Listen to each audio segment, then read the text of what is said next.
meditation number 82 from the Radiance Sutra, Vigyan Bhairava, that book. I will share in Sanskrit, and then we will explain in English, and then we will meditate in silent today. 3 steps. First Sanskrit, second explaining, and then third one is meditation. Then we will discuss what we heard, what we think about it. Silently listen or repeat with me if you like. Ghatadau yaccha Vigyanam Icha Ghatadau yaccha Vigyanam Ichhadyam va mamantare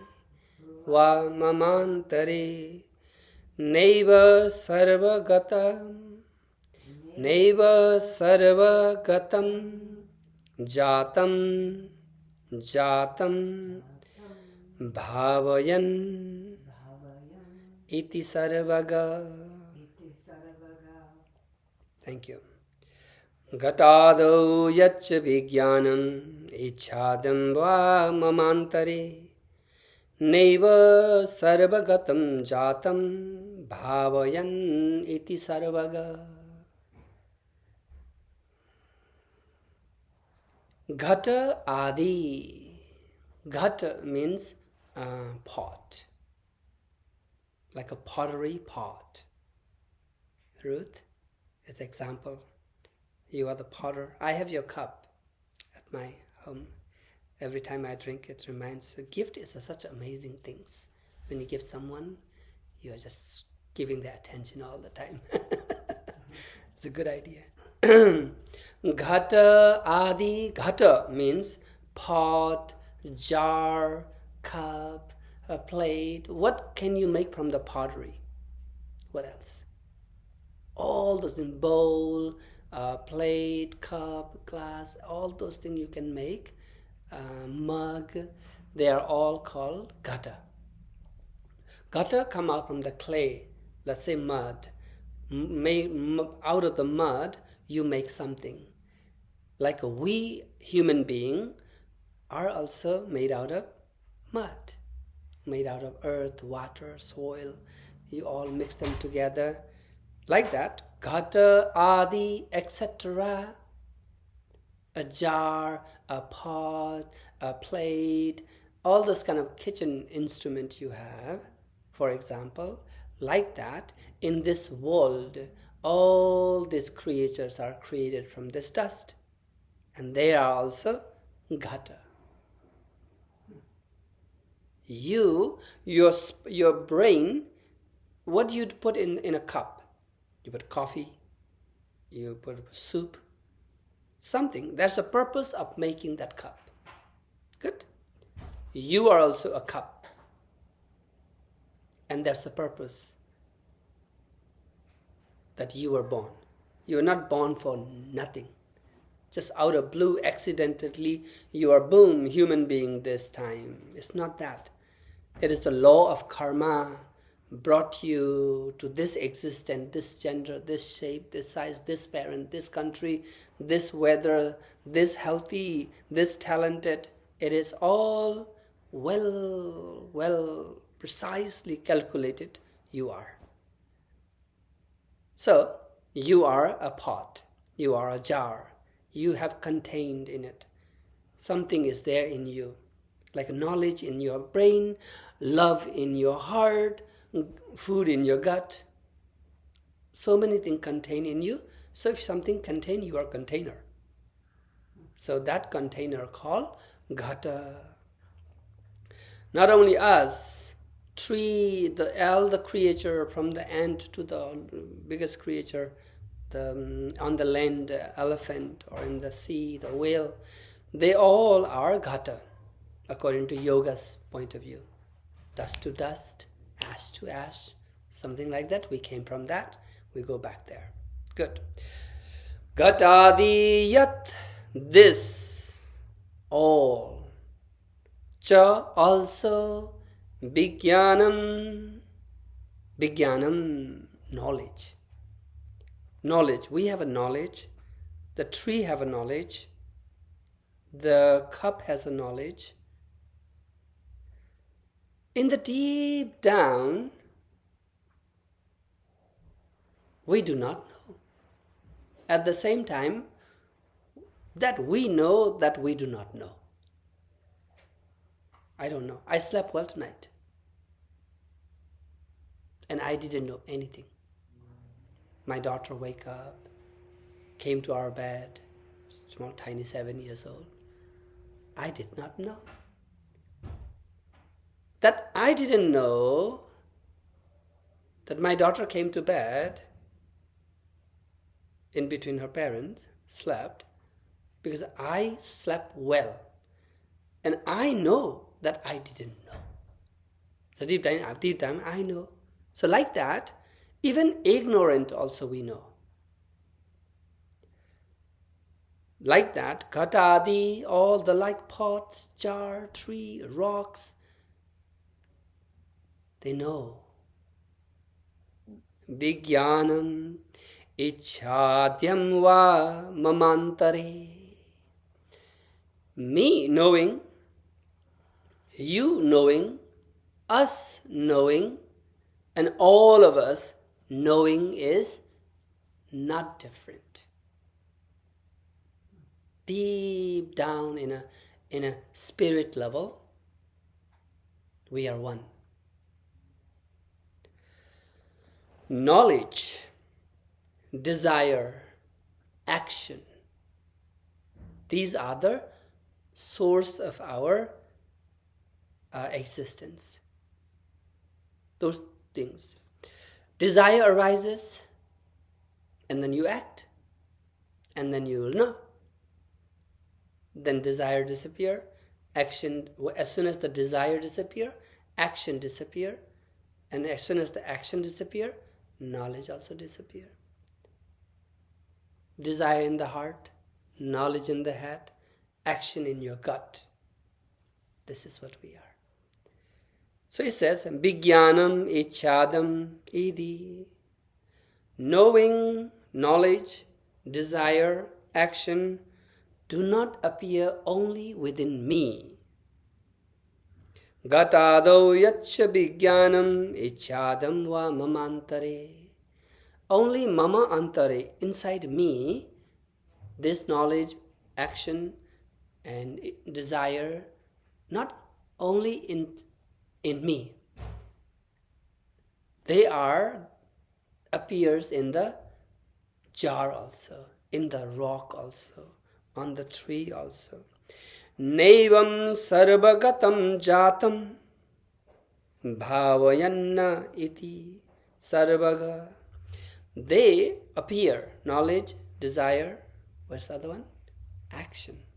These three appears everywhere in jars and other objects.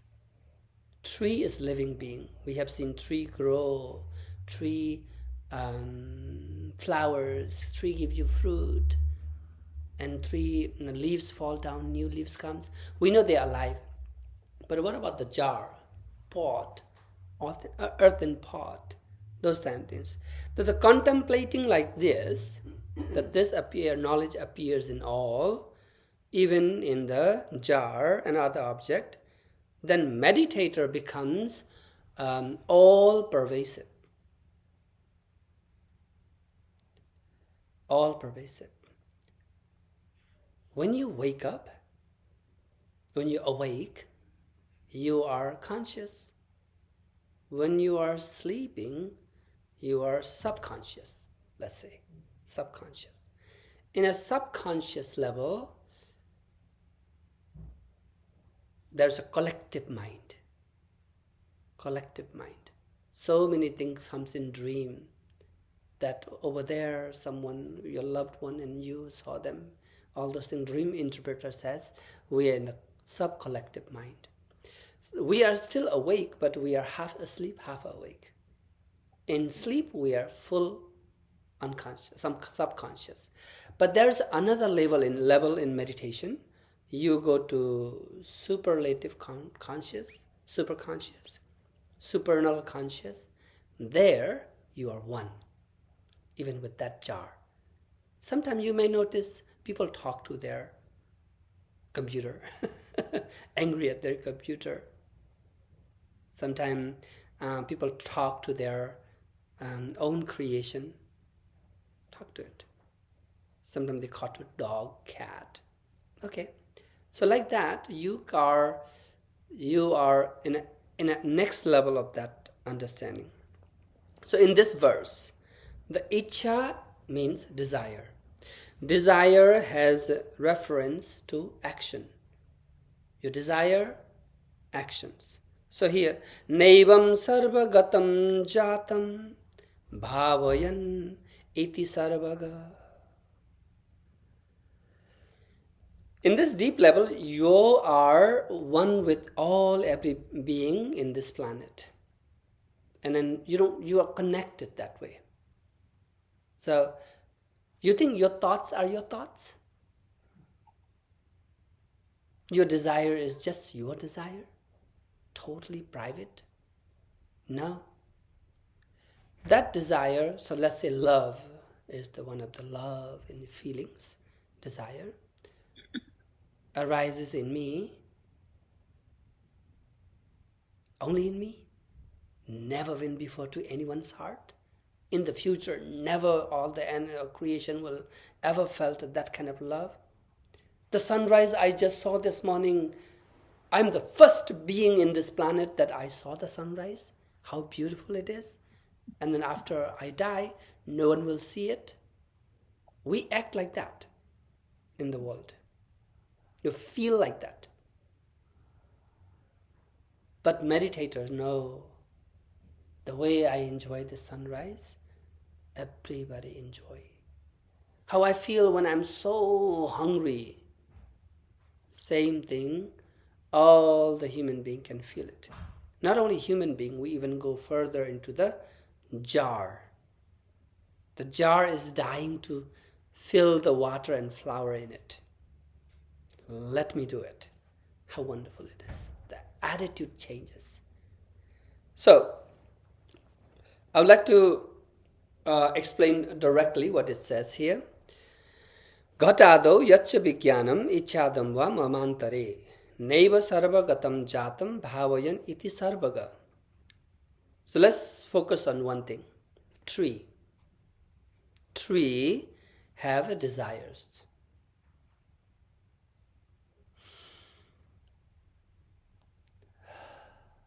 Nowadays, scientists even went a little deep down, try to understand. This book was written 10,000 years ago. Trees have desires.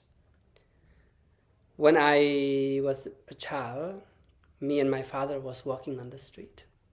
And then as children, restless hand, I plucked the leaf of the tree. And my father turned around and yelled at me. Why did you pick that leaf? You hurt the tree. It's random in the forest. Random in the tracking, let's say. And then I pick one leaf because I carelessly, unknowingly, I plucked the tree out and just playing with the leaf, And my father yelled at me that, why did you pick that flower? Why did you pick that leaf? You hurt the tree. That's it. It is a sin. It is kind of suffering. You give the suffering to the plant. And don't do it. If you really needed that for purpose, like wrap the food, something. If you needed a purpose and you did that, then it is not suffering to the tree, because tree become the helpful for you to live or to eat or to enjoy or to sleep or sit. Something has to be purpose. Otherwise, you just pluck the leaf, and that is not okay. And then, since then, before I pluck the leaf, I always remember that.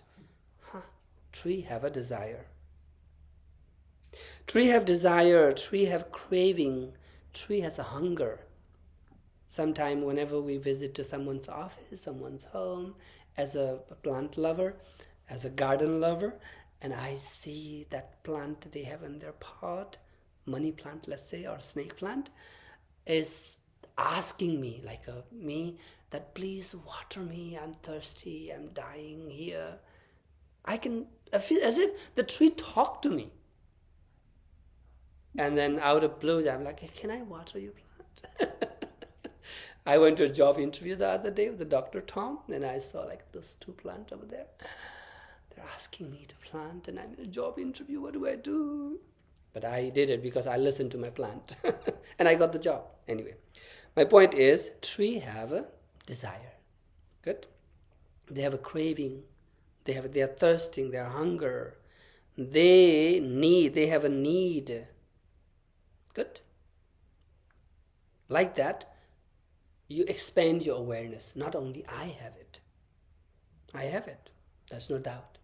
But tree have it, maybe there's a doubt. In deep connection, deep mindfulness, there's no that doubt. Rock have knowledge.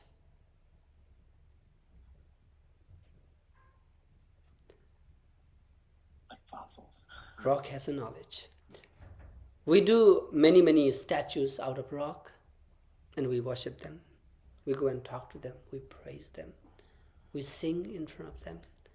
We bathe those rocks. We pour water, milk, honey, the Shiva Linga, the simple river rock. In the river, the rocks are smooth. Pick them up, put them in a foundation, and then you do. Rock have knowledge. Rock have insight.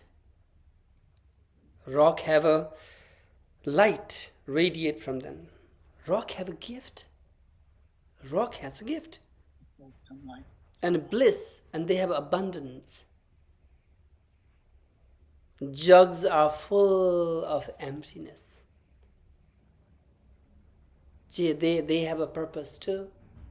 They also created by the Creator. And they have purpose, and they also die. They have emptiness and joy, and they have a nothingness and void also. But they have something. That's what they should have. All the embodied one embodied something, spirit became bodied. That kind of embodied one have this in common. Commonly they have all this. All are propelled by the same one. Same one universe, same one creator. There are creators' heartbeats in everything. The creator is amazing. If you're a believer, creator create things and then go and lives in it. Like we built a house and we go and live in it. That kind of lovingly, caringly, all are propelled by the same one, whose pulse beats in your heart, in your breast, in your innermost, or in your core.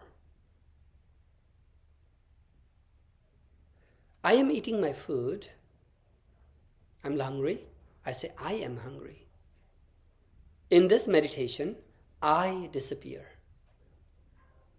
Me appear.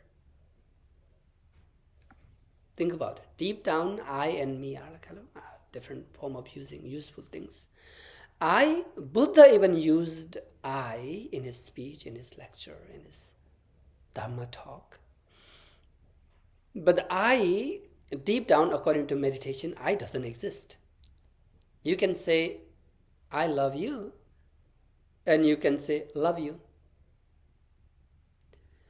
I try to use a word in your life. And slowly, you will understand you don't need I. Maybe in a grammar you need it, right? To make a sentence. But in the talk, in the intimate talk, you do not need I. Take the I away, and go to the me level. That me is spiritual me, okay? Spiritual level me. Whose pulse beats in your heart. Shed insularity. Chad, what does insularity means? INSULARITY. You're on the mute, I think. Oh, it's isolation. Oh, isolation, isolarity. Shed isolarity. It's like an island. An island's isolated in the middle of an ocean, empty ocean. Yeah, or individualism, aloneness, separateness. Isolarity, shed it. Not only that, shed the ideas also. Shed your ignorance. Shed insularity, like a dogmatism. Those kind of ignorance, dogmatism, pride and prejudice. Shed them. It's a lifelong work. Shedding. And then be all pervasive. That means universal. Be universal. Don't be selfish. Be global. Be holistic. To do that one, you have to shed the insularity, shed the ignorance, shed the two works. Then delight in the kinship everywhere. Like all realized ones have this in common. We are all one. To practice this kind of practice, there's a saying in English called fake it until you make it. That's the best practice in meditation. Yeah. You have to just sit back, close your eyes. There's no one. You're not faking to others. You're trying to practice. Practice means what? I'm a meditator. I'm the best meditator. This meditator is going to be best. I am not me. I'm all. My hunger is not only mine, it is universal. And connection that deep down, your mind will tell you is all bullshit. But the intellect, you have to use it. Do you get it? You have to pretend to be angry. That's a fake it, right? Let's say I'm not angry, I'm pretending to my children so that I want to give them a good lesson. I want them to listen. I'm pretending I'm angry.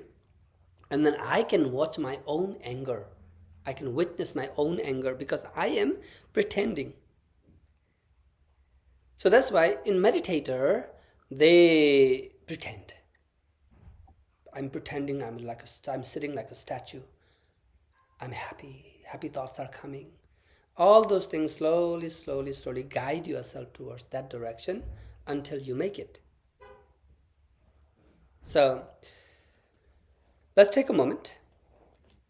When you make it, it's not fake anymore. You don't need to fake it anymore. Yeah. When you make it, things happen naturally because your intention was that direction. That kata, the one word I explained to you, has many meanings. I would like to share the meaning in the back. Then we can finish. You are a ghata. In Sanskrit, there's a ghata. Manda buddhi, ghata pani, bunda. Like a drop, water, and cup, water, like skull, brain, heart, love. Like that, this world is made out of. So here, ghata means what? Let's see. Ghata means intently occupied or busy with. That means ghata. Another one is a jar, pitcher, jug, large earthen pot, water jar, watering pot. This means a ghata. A peculiar form of a temple. And elephant's frontal sinus, human skulls. These are also a border suspending a breath as a religious exercise, breath as a yoga exercise, breath as a love making, panting, all those things are also known as a ghata. The rib cage, you are inside that something structural thing, that is also ghata. So that's what it means.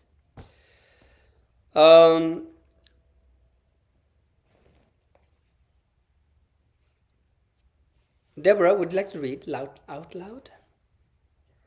Gata has a series of jokes in its definition, suggesting that jars are busy and maybe even practicing their own form of pranayama. The yukti here is playful and childlike. Take something simple and ordinary, such as a watering pot or pitcher, and imagine that it has a personality. Imbue it with knowledge, vijnana, and desire, icha. Maybe the pitcher even remembers the earth it was formed from and knows a thing or two about transformation. Maybe. Animated movies are created by people who have this kind of whimsical perception. Cartoonists drink that their bicycle gets cold and lonely if they leave it on the porch at night. Notice in yourself whenever you do this in your own world. Do you talk to your plants or your car? A computer is a kind of jar, a container for billions of tiny bits. Do you think that your computer has its own personality? When we look at the world in this way, it is as if we receive a transmission of secret knowledge from each little object in the world. That's it. Idea is, you know the idea what we means. Let's take a moment. Close our eyes. Sit back. Lengthen your spine. Relax your facial muscle.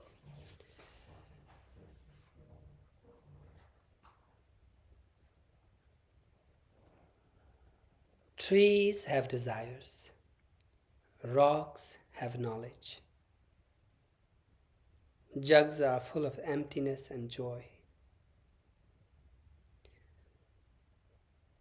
All embodied one have this in common.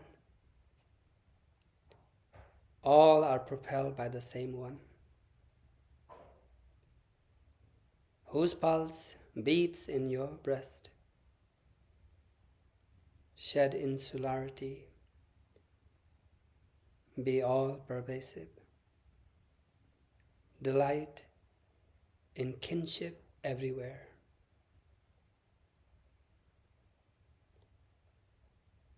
Ten-minute silence meditation.